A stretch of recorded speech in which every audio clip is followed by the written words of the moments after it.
महादेव वीर बजरंगी हर हर महादेव जय श्री राम भारत माता की welcome to my channel जय जर्नी ब्लॉग से আছে আপোনালোকে তো দেখিছে আপোনালোকে হেলমেট সেলমেট পিন্ধি একদম ৰেডি মানে কেদাৰনাথ যোৱাৰ সপোন এটা আছিল তো সেই সপোনটো লৈ কিনে এতিয়া যাবলৈ ওলাইছো আৰু এয়া সাইকেল একদম বেডিং পত্ৰ লৈ লৈছো লগত আৰু এয়া দেউতা আগবঢ়াবৰ কাৰণে ওলাই আহিছে আশীৰ্বাদ দিবৰ বাবে তো এতিয়া আমাৰ ৰাইজৰ যিখিনি মানুহ আছে তো গোটেইখিনি মানুহ আমি মানে আমাৰ ৰাজহুৱা মন্দিৰলৈকে গৈ আছো তো তাৰে পৰিৱেশটো মই আপোনালোক কেনেকুৱা কি হয় গোটেইখিনি দেখাই আছো তো চাই থাকক ভিডিঅ'টো আৰু আমাৰ মন্দিৰৰ যিখিনি নিয়ম নীতি বা সেইখিনি আমাৰ হৈ গ'ল ইয়াতে আৰু বাহিৰত যিবিলাক মানুহ প্ৰসাদ খাই আছে আৰু ইয়াৰ পৰা আমি ওলাম এতিয়া তো ভিডিঅ'টো চাই থাকক আপোনালোকে তো ইমান বৰষুণৰ মাজতো আমাৰ গাঁৱৰ যি ওচৰ চুবুৰীয়া মানুহখিনি আহি আমাক আশীৰ্বাদ দিবৰ বাবে ওলাই আহিছে তো তেওঁলোকক বহুত বহুত ধন্যবাদ তো এনেকৈ যদি ছাপোৰ্ট কৰি থাকে নিশ্চয় আমি আগুৱাই যাব পাৰিম তো আমাৰ মঙ্গলদৈ যিটো বাছ ষ্টেণ্ড ভেবাঘাট তো তালৈকে নৱদাহঁত আহিল আমাক আগবঢ়াবৰ বাবে তো ইয়াৰ পৰা আৰু নৱদাহঁত মানে যোৱা নহ'ব কাৰণ বৰষুণো দি আছে তো সেইবাবে তো বাৰু চাই থাকক আপোনালোকে মই দেখাই আছোঁ হাই ৰংষ্টিকৰ শিপাজাৰ মহাদেৱ পাব হৈছোহি আৰু এনেকৈ বাবাৰ গান বা বাবাৰ নাম লৈ তো আমি আগবাঢ়ি আছোঁ গৈ আছোঁ তো চাই থাকক ভিডিঅ'টো আপোনালোকে ক'বা নেকি আপোনালোকে চাই থাকক যিহেতু মোৰো ইউটিউবত চেনেল আছে আপোনালোকে বহুতে জানেই চাগে গ্ৰীণ ব্লগ বুলি পেলাই আৰু মই ব্লগ বনাব পৰা নাই যিহেতু মানে মাল বস্তু অলপ বেছি আছে তো গাইজ আপোনালোকক যি পাৰোঁ মানে মোৰ ফালৰ পৰা মই ভিডিঅ' দিম আপোনালোকক তো আমি আহিম আমাৰ দৰং ডিষ্ট্ৰিক্টৰ বিখ্যাত শিৱ মন্দিৰ পালোহি আহি নাৰিকলি মন্দিৰ আৰু আমি এই নাৰিকলি মন্দিৰৰ সেৱা ভাগ লৈ ইয়াৰ পৰা আমি আগবাঢ়িম তো ভিডিঅ'টো চাই থাকক আপোনালোকে হৰ হৰ মহাদেৱ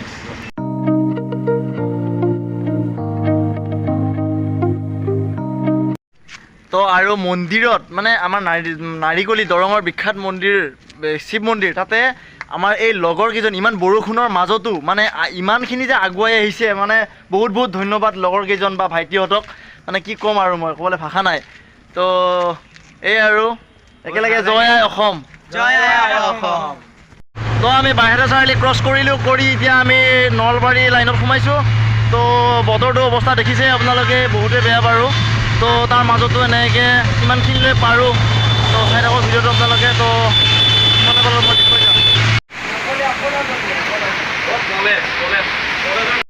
তো আপোনালোকে গমেই পাইছে যে বতৰ কেনেকুৱা অৱস্থা হৈ আছিলে তো হঠাৎ বহুত জোৰে বৰষুণ আহি গ'ল আৰু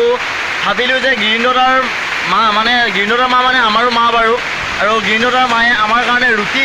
ধুনীয়াকৈ পেকিং কৰি দি খেদাইছিল আৰু সেইবাবে আমি ভাবিলোঁ এই বৰষুণ জাকতে আমি অলপ ৰখি কেনে এখন দোকানত ধুনীয়াকৈ চাহ লৈছোঁ আৰু এনেকৈ ৰুটি লৈ আমি একেলগে ধুনীয়াকৈ তিনিওটাই গৈ খোৱা লোৱা হৈ গ'ল আৰু এনেকৈ দাদাহঁতক লগ পালোঁ দাদা কিবা ক'ব নেকি আপুনি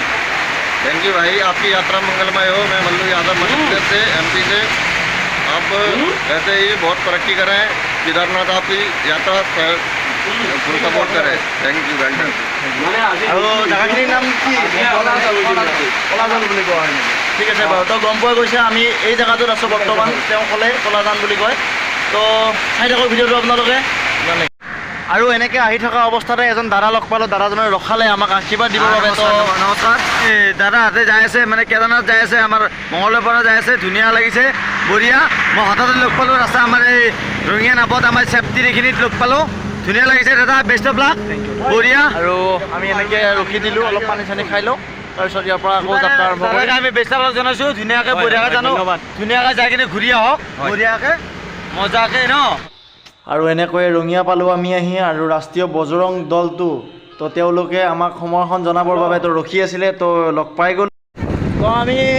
ৰঙিয়া পাৰ হ'লোহি আহি আৰু এনেকৈয়ে গৈ আছোঁ বৰষুণ বতাহ নেওচি তো আপোনালোকে যদি আশীৰ্বাদ কৰে তো নিশ্চয় আমি ভালে ভালে গৈ পাম যাত্ৰা শুভ হ'ব বুলি আশা কৰোঁ তো মোৰ ক'বলগীয়া এইখিনিয়ে আপোনালোকে মৰম আদৰ কৰি থাকিব তো জয় আই অসম তো আমি ফাইনেলি নলবাৰী পালোঁ আহি আৰু নলবাৰীৰ মাজমজিয়াত আছে হৰি মন্দিৰ তো এই হৰি মন্দিৰটোত আমাক থকা লোৱাৰ ব্যৱস্থাটো কৰি দিছে তেওঁলোকে আৰু এনেকৈ ভিতৰৰ মই পৰিৱেশটো দেখুৱাই আছোঁ কেনেকুৱাকৈ কি ৰখা হৈছে এনেকৈ চাইকেল টাইকেল ৰখা হৈছে আৰু সেইফালে আমাৰ মানে বেড দেখিছে আপোনালোকে